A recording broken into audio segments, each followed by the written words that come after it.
Hello and welcome to Outdoors with Rick Ripley. Every spring, sometime in April, a fish travels from the depths of Lake Massapog all the way up these little teeny tributaries. The name of the fish is the white sucker, and they only come up here for 2 weeks of the year. So I'm going to go try to find these fish and see if I can catch them, not with a fishing rod, but with my bare hands. Let's go take a look.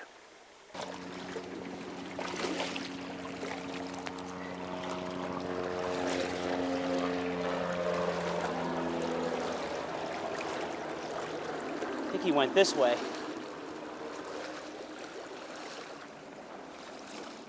I see him. He's right there. Right there. Okay, he's moving up. He keeps moving up.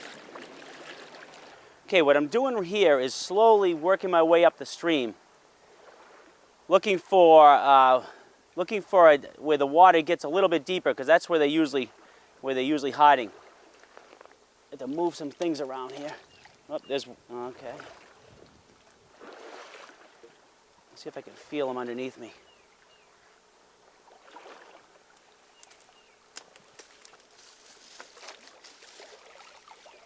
Nothing yet. All right.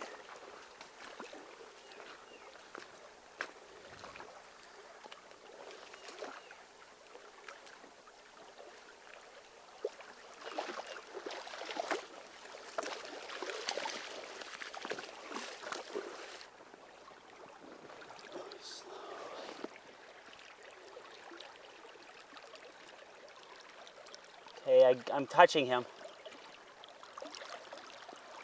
I got him. Got him. There he is. That's a male white sucker right there.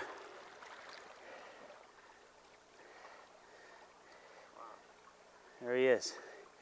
So this is the white sucker that lives in the depths of Massapog most of the year, and for a couple weeks in April they make their journey up the stream to lay their eggs or to fertilize the eggs.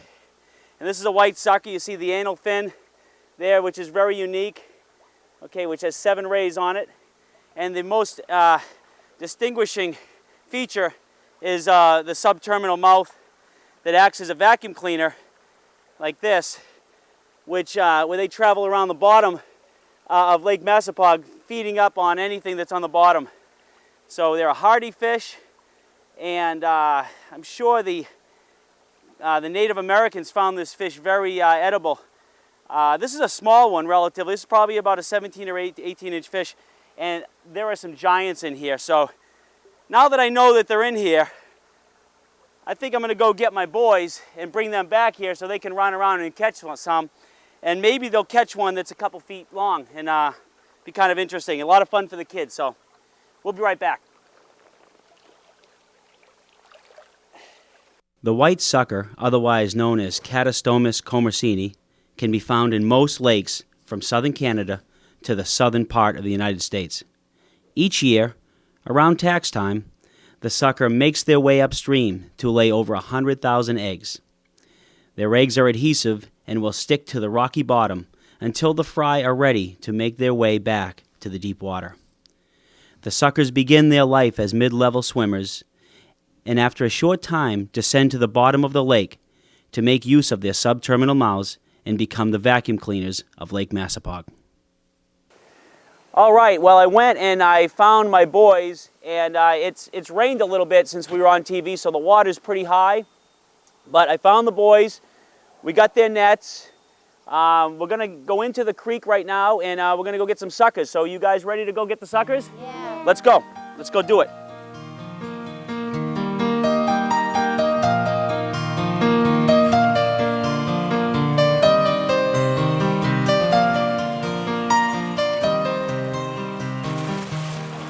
A lot of water in here today. You guys see any? Well, as we're running up the creek looking for white suckers, Sergio has made an interesting find.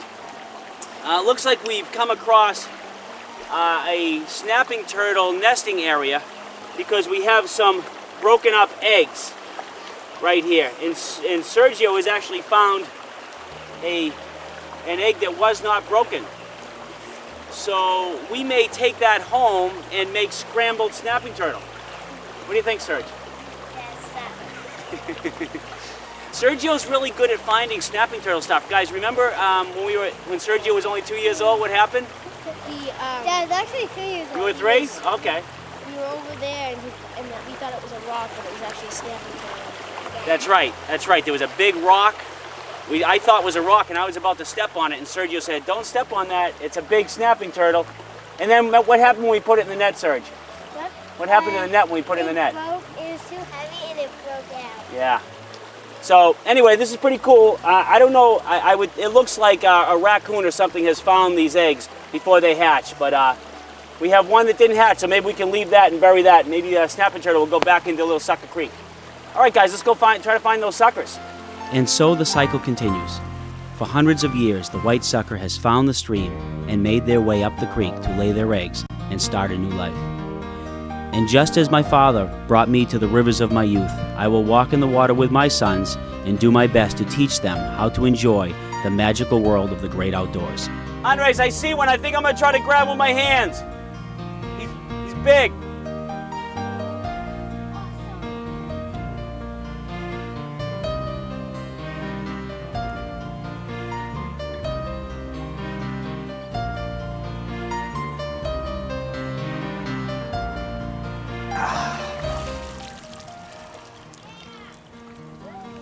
Oh, he's a good size.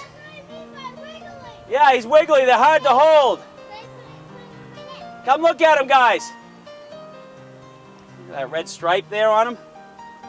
That's a good size sucker.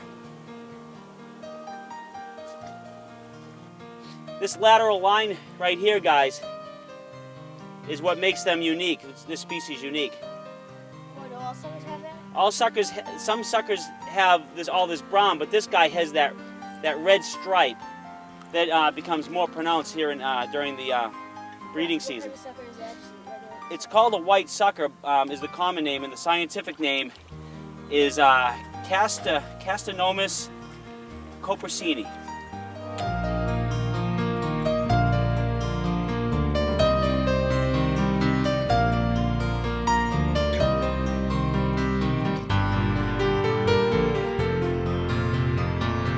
What these white suckers are trying to do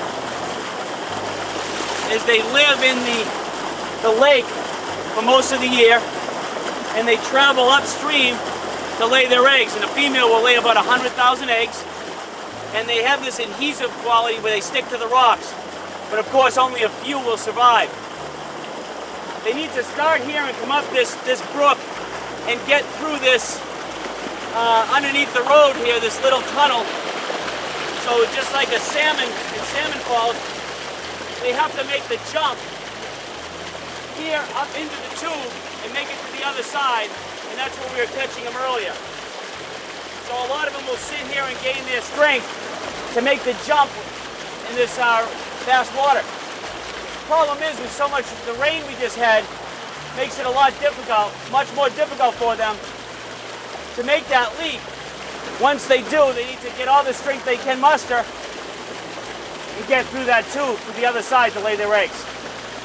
Okay, that should pretty much wrap things up here. We had a great time with the boys catching white suckers in the brook here in Lake Massapog in beautiful Sharon, Mass. On our next show, we're going to focus on teaching kids how to be really good fishermen with a rod and reel and not your hands. So we'll see you next time on Outdoors with Rick Ripley.